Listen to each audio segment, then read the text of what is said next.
Hola, bienvenidos al espacio Libros con Alma. Bueno, espacio que ya he dicho en algunas ocasiones que, aunque los libros están siempre presentes, sea porque los comente, los enseñe o haga mención expresa de alguno de ellos, pues bueno, el libro es la base de muchas cosas, pero cierto es que hay muchos comentarios, muchas definiciones que no siempre van o han de ir acompañadas de un libro específico. Más bien comentar que hay libros que avalan ese concepto, avalan esa teoría. En fin, aquí hay mucha historia. Tanta que el lenguaje yo creo que no llega a todo y tampoco tenemos un tiempo infinito o un tiempo muy prolongado para dejarlo todo muy claro respecto a la cantidad de libros que hay, que obviamente pues yo tampoco sé cuántos hay. Las bibliografías completas creo que a muchas personas se nos escapan. Y bueno, el tema de hoy es un tema que yo y muchas personas diría que muchas personas en el mundo, todas no, pero yo creo que una proporción elevada. Es una pregunta que nos hemos hecho y es, bueno, ¿qué es la verdad? Pues claro, al final, ante tanta mentira, desilusión, desengaño, mutabilidad, cambio, encontrar qué es la verdad pues es complicado. Claro, yo me lo he preguntado muchas veces y, bueno, creo haber tenido algo de suerte, si se puede decir así, acerca de la respuesta que en cierto modo he recibido. Bueno, he recibido. Respuesta que me ha parecido en cierto modo coherente como respuesta ante una pregunta de tamaña magnitud, que también para muchas personas ciertamente no es una pregunta que no tiene ningún valor, o tiene un valor ínfimo, o simplemente nadie se lo ha preguntado. Hay personas que nadie se ha preguntado. ¿Qué es la verdad? En un sentido absoluto, quiero decir, no qué es la verdad de un asunto en concreto, de una persona determinada, de una situación específica, no, no. La verdad como solución o búsqueda definitiva de una solución, de una revelación, vete a saber, ¿no? Es que es complicado definir. Y creo que la verdad es un concepto que se nos escapa. Yo os daré una definición personal, que en la que los libros tienen algo que ver, pero a su vez los libros, ni que sean muchos y todos muy buenos, que también hay excelentes bibliografías de muchas cosas, te pueden ayudar por razones que quiero exponer a continuación. Pero lo cierto es que aún así la verdad se escapa. Y yo quiero saber por qué, pero también es verdad que puede dar la impresión que estoy um, sintiendo que ya he dado con una clave y no es verdad. No es en absoluto cierto. O sea, con lo que yo ahora sé, o creo que sé, lo cierto es que tampoco me acerco mucho a la verdad. Es curioso, ¿no? O sea, me acerco y no me acerco. Bueno, os lo explico. Bien, la respuesta básicamente, que es la que hay que desgranar para entenderla, como tantas otras cosas de la vida, la respuesta es que la verdad es la totalidad. Y uno dice, bueno, ¿y eso qué es? ¿Qué es la totalidad? Bueno, la totalidad podemos definirla inicialmente como aquello que es el conjunto de todo lo que podemos saber, conocer, entender, y todo lo que para nada conocemos, comprendemos ni entendemos, y sin embargo es real y un día estaremos, entre comillas, capacitados para entender, conocer, comprender, asimilar. Porque una cosa que conoces se puede quedar como un dato frío y aislado. Te sirve para una cuestión concreta y ya está. Pero una cosa que no solamente conoces, sino que entiendes, significa que la estás empezando a asimilar. Por tanto, la estás convirtiendo en algo que forma parte de ti. Y eso va más allá de conocer específicamente un dato. Hay muchos datos que se conocen, pero no hay una respuesta profunda de uno mismo, ¿no? O de quien sea. No. Está ahí, te lo sabes, lo puedes repetir, lo puedes escribir, lo puedes almacenar en un libro, en un ordenador, en la memoria, o en todos estos soportes, que hay muchos hoy en día, y ya está. Cuando algo lo conoces y pasas a entenderlo, pasas a asimilarlo. Y se convierte en parte de tu naturaleza, curiosamente. Esto también hay que explicarlo bien. Pero bueno, la totalidad es la verdad. Sí, la respuesta que a mí también me pareció inicialmente con poca chicha, ¿no? O con demasiada chicha, decir verdad. Porque la totalidad, como he dicho antes, es la mezcla entre todo lo que potencialmente podemos saber, que no sabemos del todo, o sabemos poco, pero que se puede llegar a conocer, porque ahí están los libros, los vídeos, en fin, todas las fuentes de información. Y luego está la parte mucho más grande. Curiosamente sabemos que es mucho más grande sin saber qué parte es, porque es la parte desconocida. Todo lo que se puede llegar no solo a saber, sino a entender, a asimilar, ya metabolizar en el interior, y esa parte es mucho más grande que todo aquello que ya es de por sí muy grande. Entonces, todo eso, junto, y quizá algo más que todo eso, es, es la totalidad. Y por tanto, eso, saber, asimilar, comprender, intuir y convertirlo en algo personal, lo cual es tremendamente difícil, o incluso no es necesario que llegue hasta ese punto, todo eso, que tampoco sabemos exactamente qué contiene, todo eso es la totalidad. Por ejemplo, si fuéramos un número, es un ejemplo un poco tonto, pero bueno, o sea, que se me ocurre ahora. Si fuéramos un número, yo qué sé, un número cualquiera, no hace falta que sea del 1 al 10, el 3.520.000, el 3.525.000, un número supuestamente muy alto, ¿no? Pero como los números se mueven, entre otras muchas cosas, en una escala de infinito, la escala del infinito, pues comprensiblemente, por muy alto que sea el número, hay mucho más. Entonces, para ese número o esa cifra, la verdad es la totalidad de una secuencia infinita a la que esa cifra o número pertenece.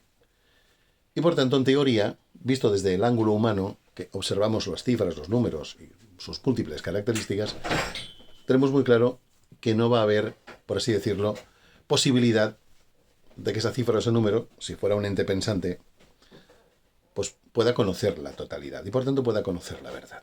Está como las cifras o números, visto así, están condenados a no saber nunca el seno de la totalidad a la que pertenecen. Y la vida humana es un poco así. Somos como una cifra, podemos identificarnos como cifra o número o secuencia numérica, o como un color específico, o vete a saber. Bueno, los colores sí que tienen un límite, aunque puedan haber muchos matices y gradaciones también. Pero llegará un momento que uno comprenderá que, por mucho que estudie, por mucho que intuya, por mucho que piense, la totalidad se le escapa, porque la totalidad es demasiada.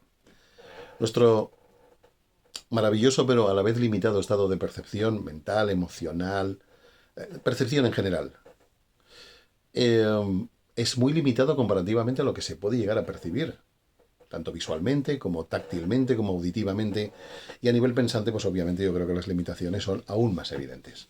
La mente va mucho más allá de los sentidos, pero a la vez, como nuestras mentes, por así decirlo, son hijos o hijas de una totalidad cuyo fragmento mayor es desconocido, pues como aún les queda mucho más camino a nuestras mentes para alcanzar el concepto de totalidad. Total, que al final somos conscientes de la ignorancia que revela nuestra auténtica condición. Sabemos que no sabemos lo suficiente, ya sabemos algo. Esto es un poco bastante socrático y de otros filósofos también, posteriores, sobre todo posteriores a Sócrates como Nicolás de Cusa o el maravilloso Blaise Pascal, que yo recomiendo su lectura encarecidamente. Sobre todo, bueno, lectura la que fuere de sus obras, sobre todo la obra Pensamientos, si no recuerdo mal. Ya ha habido otros autores, y no solo en filosofía, también en ciencia, etcétera. Quiere decir, es maravilloso saber que no sabes, porque entonces ves que hay un campo, pues eso, que se nos antoja infinito, para no se sabe muy bien qué, porque igual todo no es conocimiento, como cuando lees o estudias. Y los libros, por cierto, como dije antes, nos ayudan, porque si uno lee lo suficiente y buenas obras, libros más pequeños, más grandes, de temáticas diferentes, todas temáticas profundas, coherentes, lógicas, sea ciencia, filosofía, medicina, esoterismo, psicología, astrología, tarot. De tarot hablaremos un día. Bueno, varios vídeos. Como de astrología. Al final, tú puedes llenar el buche mental, cerebral, a quien diría que es cerebral exclusivamente, de muchísimas cosas y luego hacer lo tuyo, pasar del conocimiento a la comprensión, al entendimiento y con ello a la asimilación, que es cuando ya ese conocimiento se transforma en acción, se transforma en decisiones, porque sabes la razón por la que debes tomar ciertas decisiones o debes aceptar o incluso rechazar ciertas cosas o personas o situaciones, aunque suene mal decirlo. Tienes una guía nacida de múltiples criterios que se aunan, se juntan en un criterio, vamos a decir, definitivo. Pero aún así no llegas a la verdad, puesto que no llegas a la totalidad. Las lecturas son bastante, sobre todo en una primera y larguísima etapa, son bastante importantes para alcanzar un nivel donde te das cuenta que la totalidad es posible y deseable, bueno, posible no lo sé, deseable, necesaria, inevitable, inexorable, como el mismo destino, pero a la vez algo contradictorio y algo dificilísimo porque no sabes la totalidad cuánto mide, ¿no? Es igual que el infinito. ¿Cuánto mide el infinito? Por su misma definición, el término medida o la palabra medida no se le puede aplicar. Lo mismo pasa con el conocimiento, la comprensión o la profunda intuición sobre el valor y la esencia de todas las cosas. Ahí se nos escapa. Por lo menos en una conciencia normal, que es una conciencia trabajada, en trabajar los estados de percepción, se puede hacer. Aún así, la totalidad seguirá escapándose. Por tanto, la verdad no tendrá respuesta porque vivencialmente, puesto que vivencialmente no podremos decir, ya estamos en la verdad.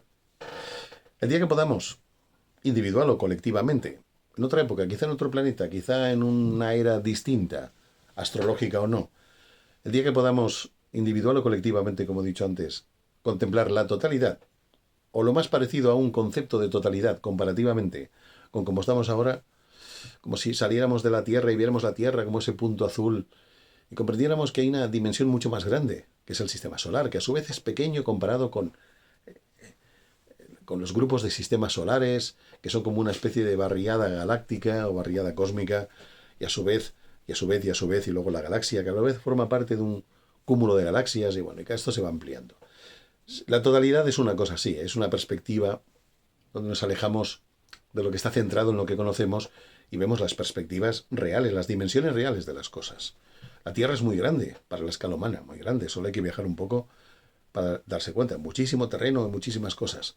Pero cuando te alejas y ves planetas, bueno, ves, se sabe que hay planetas mucho más grandes, que a su vez son pequeños comparados con las estrellas, como el Sol, que es muchísimo más grande, pero a su vez eso es pequeño comparado con otros soles, y así sucesivamente con todo. Con todo. Y lo pequeño cada vez es más pequeño, comparativamente con una bacteria o un virus, que aún es mucho más pequeño que una bacteria, pues las medidas aún son infinitamente más pequeñas y una bacteria es, no gigantesca, es enorme, es descomunal. O un virus incluso, comparado con los nanómetros o incluso con el interior del átomo, aún más pequeño. Quiero decir, la correcta perspectiva de las cosas es difícil de adquirir porque depende de dónde te sitúes. A la escala humana, las cosas tienen un tamaño, una cualidad, un valor, o una escala. A la escala de un ente diferente, pues vete a saber. Entonces, eso también añade un grado de dificultad a lo que es la búsqueda de la totalidad. Es decir, el encuentro con la verdad. Por eso cuando alguien dice he encontrado la verdad, sea religiosa, hay mucho fanatismo religioso con la verdad, o sea en otras cuestiones, tengo la verdad absoluta. Bueno, pues ¿qué queréis que os diga? Si uno atiende a razones lógicas, las de este tipo que estoy explicando en este vídeo, pues ¿cómo va uno a creer que alguien, o tú, o quien sea, antes, ahora o después alcance la verdad? Para alcanzar la verdad hay que observar la totalidad. ¿Y cómo sabemos que la totalidad es la que observamos? Si es la totalidad total, ¿cómo se sabe? ¿Cómo se sabe? ¿Y qué estado de percepción requiere eso? ¿Y cuánta base teórica y de experiencia y de vivencia requiere todo junto y quizá mucho más? Por eso, por ejemplo, la verdad sobre lo que es un ser humano, sobre lo que somos individual y colectivamente, sobre todo individualmente, pues podemos acercarnos un poco si uno estudia toda la anatomía sutil, toda la constitución sutil, casi escondida y a la vez omnipresente de la naturaleza humana, ¿no? Los vehículos sutiles de la conciencia, los sistemas evolutivos que nos unen desde lo más alto a lo más bajo, pero pese a todo, aún así, la totalidad total seguiríamos desconociéndola, porque el ámbito esotérico enseña que hay totalidades más amplias que a su vez están recogidas en totalidades más amplias todavía. Es decir, la verdad es como el horizonte. Nos acercamos, sí. Si vamos en una nave o un barco o algo, un vehículo, nos transporta hacia esa línea imaginaria que parece real, pero que sabemos que es una ilusión, porque no es un ente real, el horizonte, pues conforme nos acercamos, parece que nunca vamos a llegar. El horizonte y la verdad, en este punto, como símbolo, como analogía, se parecen. Y esto es un poco lo que quería comunicar, ¿no? Entonces, cuidado con que cada uno de nosotros, me incluyo como el primero, hemos encontrado la verdad de algo. Bueno, si es algo concreto, no hemos encontrado la verdad, hemos encontrado la versión que se aproxima más a lo que es lógico, correcto, coherente, oportuno, necesario o inevitable. Pero la verdad como concepto abstracto, metafísico, religioso, filosófico, etc., esa verdad que algunos seres humanos a lo largo de la historia, y lo que nos queda, han pretendido encontrar, y algunos creen haberla encontrado, ahí es donde el ejercicio de la duda, del análisis verdadero, del escepticismo sano, o sano escepticismo, ahí es cuando tiene sentido. Quizá ahí más que nunca. En fin, ahí os dejo el mensaje y bueno, que cada uno pues que la verdad sobre esta verdad, que es la totalidad, como pueda, según su criterio, su parecer, que al final la libertad de pensamiento es, a mi juicio, genuina y auténtica libertad. Más incluso que esa libertad donde uno quiere o presume de hacer lo que le da la gana. Esa es una libertad que esclaviza. La del pensamiento libera y desata. Vamos, te desata de los nudos, de aquello que te mantiene enganchado. Bueno, pues ahí queda el tema y muchísimas gracias bueno, a los suscriptores, a los que visionan los vídeos o a lo que fuere. Muchísimas gracias a todos. Venga, hasta la próxima.